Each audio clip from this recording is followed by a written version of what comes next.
There's nothing worse than perfection. Rules are bullshit. It's like rules. There's no place for rules in photography because it is an art form. You're trying to create something that no one's ever seen.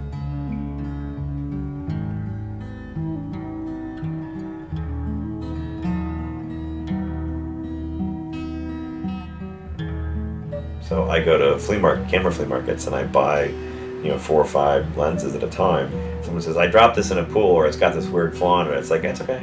It's all good. Or you take it home and you drop it in the pool, and then you take it out and you dry it out and you see what happens with it, or you bang it around a bit, or take the whole front element and just take a screwdriver to it, and it's, to me, it's like, that's the whole point of photography, is how much can you screw with it, Put that in front of your lens, right? And then I was to move it, you can kind of mess around with multiple imagery of me. So, a friend of mine used to own a camera store in New York City, a guy named Jeff Kay, on a place called Lens and Repro. And he would just find things. He'd go like, do you want this? This would be cool. And he's the one who got me all my 4x5s. And this is what I shot a lot with, like a lot of the portraits with. And so your single lens reflex 4x5. When I push it, I can change the focus by moving it with my fingers.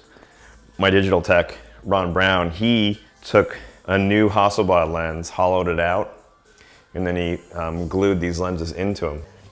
And I bought this, and this is like this lens that Nikon made that was 43 to 86 zoom. It was the softest lens they ever made. It could never be, it's like just the worst. And this is a $30 TV lens I bought out of Korea. For Rolling Stone, I used to say, I will shoot anybody in the front of your book. And this is the list of people that are really cool right now. And if you shoot them, I want to shoot them, and I'll be happy to. I just want to do it.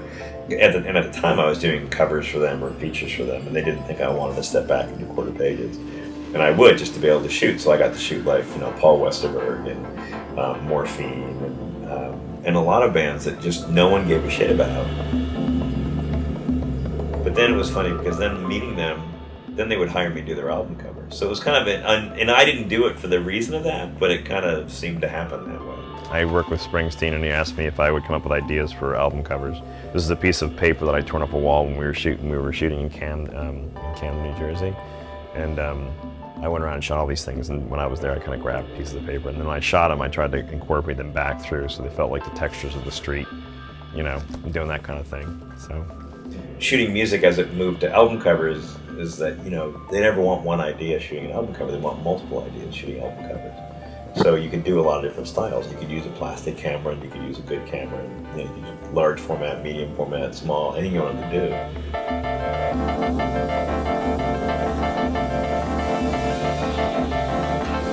But Thurston was amazing. He just came over and we did portraits, and then we went out in the street and wandered around a bit. Because usually, some musicians you don't come across because they are tied into certain photographers, and you'll never get a chance to get near them because of that.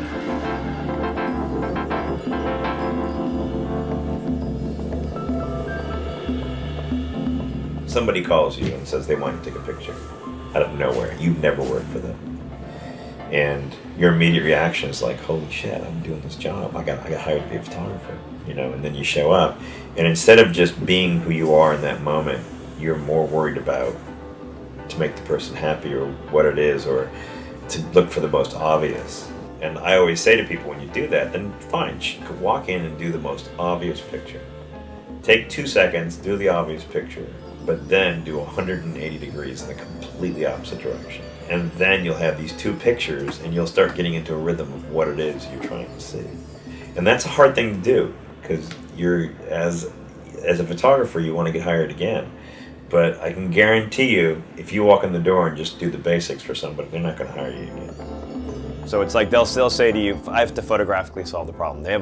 Working with FX is amazing because they have, every time you work with them, it's like, how much weirder can we go? All the American Horror stuff with the nun's eyes bleeding, or the guy in the rubber suit, bending a million different ways, or, it's pretty amazing, And so when they give you that kind of set, then you can't just shoot it normally. You have to kind of see how far you can push it. Because there's that moment when you take a picture that you know is yours. And you can't really ever describe that to anybody what that's like.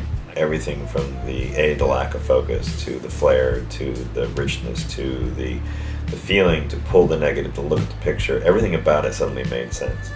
But it's the image plus everything that went around it that suddenly made me realize that, yeah, I can do this. You know, this is what I will be doing. You know, and it's not just the point of, I have a Hasselblad, I have a light, I have an umbrella, I can take you and I can walk over and I can put a simple piece of light on you. But the connection between the subject and I, and when I took that picture, the honesty to that suddenly made sense to me. And that's when I was like, okay, this is it.